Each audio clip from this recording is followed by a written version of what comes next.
À la question « Peut-on détruire la misère ?», j'ai décidé de répondre non après mûre réflexion. Certains citoyens se regroupent, font des actions, s'engagent pour faire reculer la misère. Et y parviennent, puisqu'on connaît les associations, on sait que même au sein de leur travail, ils peuvent aussi très bien faire reculer la misère à leur échelle.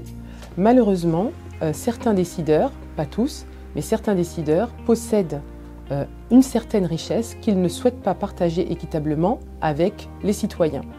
Il y a des intérêts en jeu, des questions de pouvoir, peut-être des questions matérielles, peut-être certaines pressions. Et pour cela, les richesses sont gardées par un petit nombre, au niveau national et parfois au niveau mondial, on peut le constater. Les décideurs ne sont pas les seuls à pouvoir faire reculer la misère en s'associant. Le simple citoyen doit lui aussi, à son échelle, à son niveau, tendre la main à son prochain. Si chacun d'entre nous, décideurs ou simples citoyens, se met à regarder son prochain, à partager, à juste regarder l'autre et voir un petit peu comment on peut compenser les manquements dans la vie de l'autre, et bien là, la misère sera détruite. Pour le moment, je pense que ce n'est pas le cas, malgré l'investissement d'un certain nombre de personnes. C'est la raison pour laquelle j'ai décidé de répondre non à la question.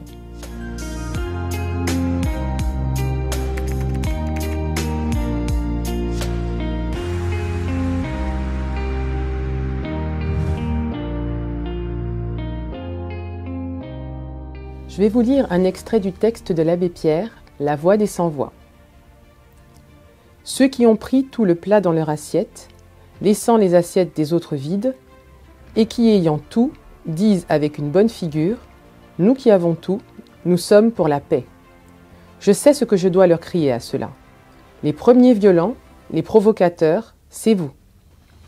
Quand le soir, dans vos belles maisons, vous allez embrasser vos petits-enfants avec votre bonne conscience, vous avez probablement plus de sang sur vos mains d'inconscient, au regard de Dieu, que n'en aura jamais le désespéré qui a pris les armes pour essayer de sortir de son désespoir. Mais ne nous trompons pas, il n'y a pas de violence qu'avec des armes, il y a des situations de violence. Il y a tel et tel peuple du monde où il n'y a plus aucune espérance pour la foule des plus petits, aucune espérance d'apprendre à vivre. Et j'avais crié, « Vous les riches !» Il y a des riches qui sont honnêtement riches. Vous avez le devoir de dépenser. Ceux qui stockeraient dans des coffres de banque de l'or, des bijoux, qui les accumuleraient comme un trésor. Car la fortune, dans les temps d'épreuve, doit être partagée, venant au secours en créant des entreprises viables pour donner de l'emploi et du salaire.